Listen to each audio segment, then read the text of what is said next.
जिज्ञासा है कि शिव गुरु दया करते हैं, हम कैसे समझें?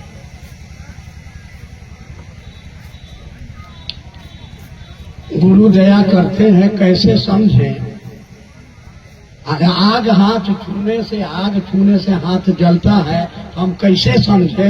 आग में हाथ डाल दीजिए, बुझा जाएगा कि हाथ जलाता है कि ठंडा लगता है। महादेव को गुरु मान लीजिए और जो गुरु ने कहा है उस काम को करिए, आपको रास्ता मिलेगा, फायदा बुझाएगा तो मन बुझेगा कि महादेव दया करते हैं। दूसरा जिज्ञासा है, कहते तो सभी है कि साहब की बानी पे चलना चाहिए, फिर चलते क्यों नहीं? सरकार कहती है कि सड़क पर बाएं चलो, आप दाहिने काहे चलते हैं? हमरा मन, हम मन के गुलाम है। और जब ठोकर लगेगा, गोड़ हाथ टूटेगा, आ जाइएगा कंपनसेशन मांगने तो पूछेगा कि केने चल रहे थे? तभी सड़क पर दाहिने चल रहे थे। नियम को पालन कीजिए। शिव चर्चा में कहते हैं कि शिव गुरु हैं, शिव को अपना गुरु मानिए, तो फिर हरिंदर भैया और नीलम दीदी का नाम क्यों लेते हैं? इसलिए नाम लेते हैं कि उन्होंने हमको ये ज्ञान दिया, करके दिखाया कि महादेव का चेला क्या करता है और करने से क्या है। आज पूरी धरती क्या कह रही है कि जब तक सूरज चांद रहेगा, साहब दीदी तेरा नाम रहेगा।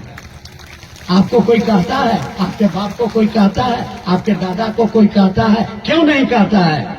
क्योंकि उन्होंने अपनी पूरी जिंदगी दुनिया की भलाई के लिए कुर्बान कर दिया। आप अपने लिए मर रहे हैं, यही अंतर है साहब दीदी में। आज कोई कहता है कि गांधी जी राष्ट्रपिता हैं।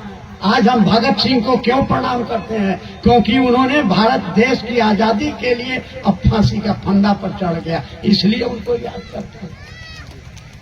साहब शरीर में नहीं है तो क्या रांची उपवन हम लोग को जाना चाहिए कि नहीं जाना चाहिए? नंबर 1, साहब शरीर में नहीं है, ये कहने वाला आदमी वो तरस का, उस पर तरस आती है। साहब ने अपने मुखारबिंद से कहा है, किताब में लिखा भी है और दुनिया जानती है, संत मरते नहीं। क्या कबीर साहब मर गए?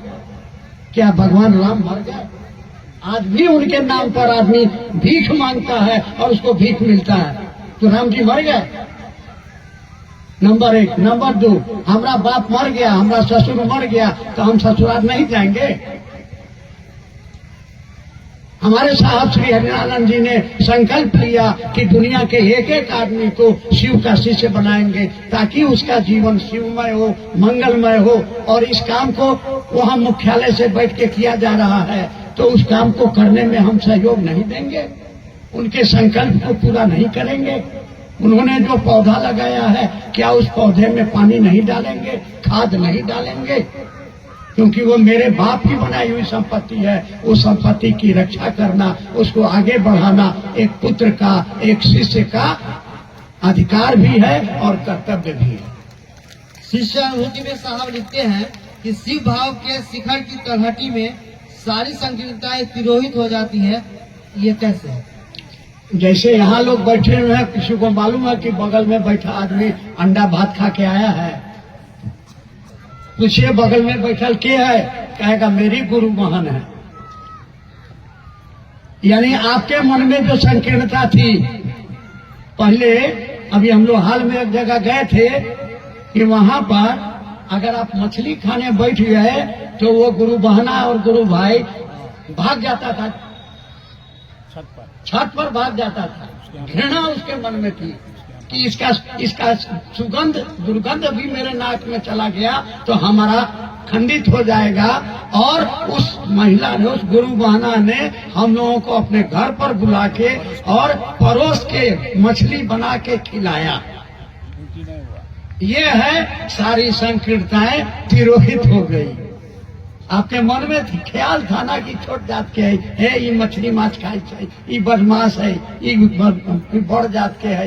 ये जो घृणा का भाव था, ये छोटपन का जो भाव था, ये जो अहंकार था, जैसे आपने शिव को गुरु बनाया, यहाँ सब बैठे हुए हैं, पूछिए ये कौन है तो मेरी गुरु बहना, ये कौन है तो मेरा गुरु भाई।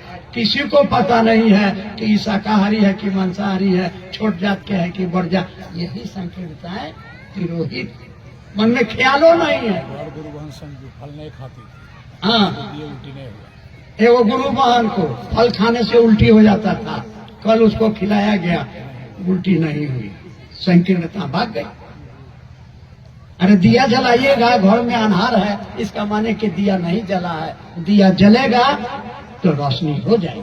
आगे बढ़ो। दया और कृपा में क्या अंतर है?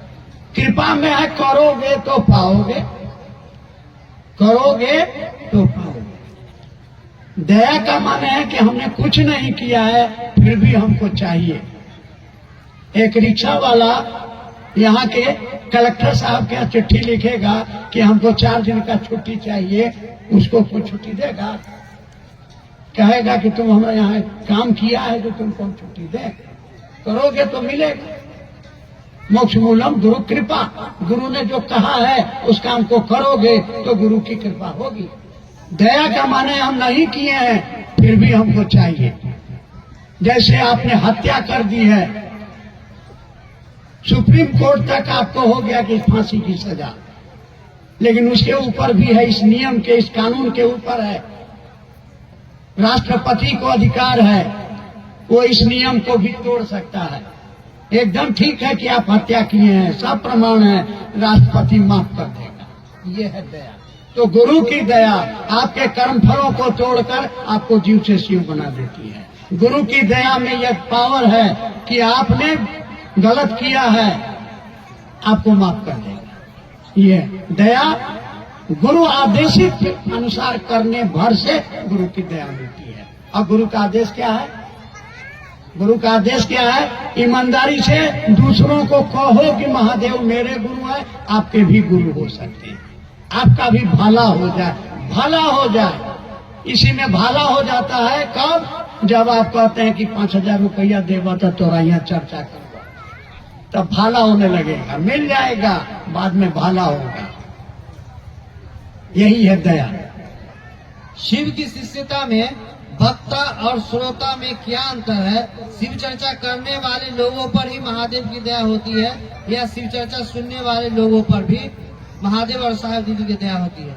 स्पष्ट किया जाए। हाँ, दया हुई इसीलिए आप सुनने आ गए, दया हुई कि आप बोलने आ गए।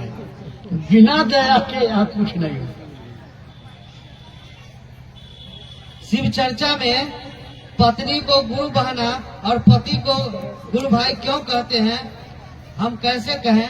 स्पष्ट। आप जब बोल बम में जाते हैं तो वहाँ पत्नी को क्या कहते हैं? बम। पत्नी भी पति को क्या कहती है? बम। क्योंकि दोनों का एक उद्देश्य है जल चढ़ाना। दोनों क्या है? कंवरियां है। एक उद्देश्य है। वैसे ही एक माँ बाप का एगो लड़का है, एगो लड़की है, दोनों में आपस में संबंध भाई बहन का है। वैसे ही एक गुरु का चेला है और एगो चेली है, तो दोनों का संबंध क्या होगा? गुरु भाई गुरु बहन। न वहाँ कोई पति है न कोई पत्नी है। आप पति पत्नी रहिए घर में, सांप सड़क पर चलेगा टेढ़ा, और जब बिल में जाएगा तो सीधा चलेगा। वैसे सारे संबंध आपके स्थान और पात्र के अनुसार बदलेंगे। जब आप महादेव के शिष्य बनेंगे तो वहाँ न कोई पति है, न कोई पत्नी है, न कोई बेटा है, न कोई बेटी है, न कोई दोस्त है, न कोई दुश्मन है। कौन है? मेरा गुरु भाई है, मेरी गुरु बहन है। अब घरे जाइए तो बेटा है, कोई पति है, कोई पत्नी है। शिव शिष्यता और सदस्यता में क्या अंतर है? क्या हमको सदस्य बनना चाहिए? अब यह कर लिए हैं, आप पूछ रहे हैं कि पत्नी को सिंदूर लगाने के लिए देना चाहिए, पत्नी को खाना देना चाहिए। अरे कौन है? मैं शिव का शिष्य हूँ। शिव शिष्य का मनोरथ क्या है? मेरा गुरु दुनिया के एक एक व्यक्ति का गुरु बन जाए, ये मेरे गुरु का आदेश है। इस आदेश को पूरा करने में हम नहीं सक्षम है।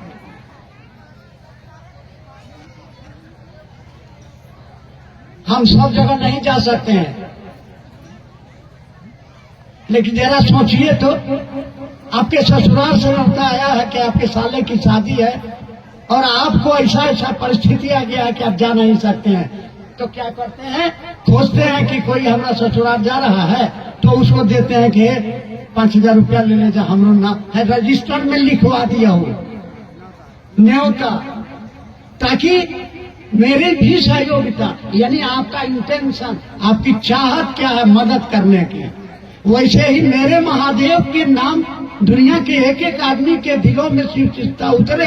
इस काम को करने में हम सक्षम नहीं है, मेरा पैसा काम करेगा, इसलिए सदस्यता, इसलिए सदस्यता। पहले पैसा देते थे और जो लेता था वो पॉकेट में रख लेता था और कहता था कि हम तुम्हारे नाम पर जमा कर दिए हैं, तो भैया रसीद, हाँ प्रिंटर खराब रही हो, बाद में मिल जाता।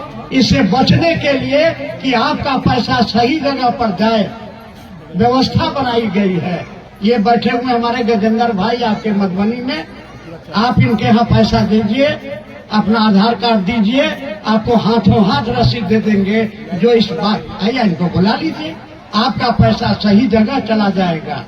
लोग कहते हैं क्या होता है, भारत सरकार ने हमको इसका अधिकार दिया है कि जनता जनार्दन से हम दान लेंगे और उसको खर्च करेंगे। हम सेवा शिविर लगाते हैं, हम रक्तदान शिविर लगाते हैं, हम बच्चों को पढ़ने के लिए स्लेट देते हैं, पढ़ाई में खर्च देते हैं। जब कहीं बाढ़ आती है, हम गुरु कार्य के लिए दूर दूर देशों में, विदेशों में जा रहे हैं। 5,000 रुपये से देते हैं तो आधा पैसा इनकम टैक्स समाप्त हो जाएगा। अच्छा, आपको ये भी सुविधा मिल रही है कि अगर आप दान दे दीजिएगा संस्था में 5,000 से ऊपर, तो आपको इनकम टैक्स में उसमें छूट मिल जाती है और आधा आधी छूट मिलती है। अगर 50,000 दीजिएगा तो आपका 25,000 रुपया इनकम टैक्स में आपको छूट मिलेगी। और सबसे बड़ी बात क्या है कि हर साल हम लोग जो आमदनी है, जो खर्चा है, उसका लेखा जोखा ऑडिटर से बनवा करके दस्तखत करवा के सरकार को भेज देते हैं। आपके बीच में जो सदस्य हैं, और हमारे जो सदस्य होते हैं, साल में एनुअल मीटिंग होती है, उसमें बताते हैं कि हमारा इस साल इतना पैसा आमदनी हुआ, इतना पैसा इस मद में खर्चा हुआ। सरकार वहाँ जांच करती है और अगर वो पकड़ ली कि आपने गलत रिपोर्टिंग किया है तो अध्यक्ष और सचिव को जेल जाना पड़ेगा। इसलिए निसंकोच होकर के, बेखौफ होकर के, और लोगों को तो कामे है कहना, आपको कहेगा है ये पैसा तो दारू पी जाए छै, इसका उत्तर साहब ने दिया। आपने जिस मंशा से पैसा दिया है, महादेव सूद के साथ आपको वापस करेगा।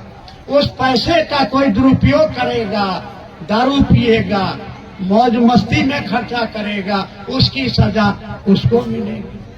आपकी मनसा क्या है? आपकी मनसा अगर है कि मेरे महादेव का काम हो, लोगों का जीवन में रोशनी हो, लोगों का भला हो, तो कर भला। तो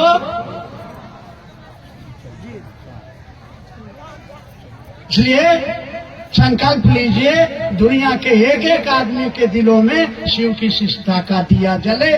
साहब दीदी के इस संकल्प को हम और आप मिलकर पूरा करेंगे। इसके लिए अपने महादेव से दया मांगे, साहब दीदी से आशीर्वाद मांगे और इस काम को करिए। सबके चरणों में मेरा प्रणाम। चलिए भैया के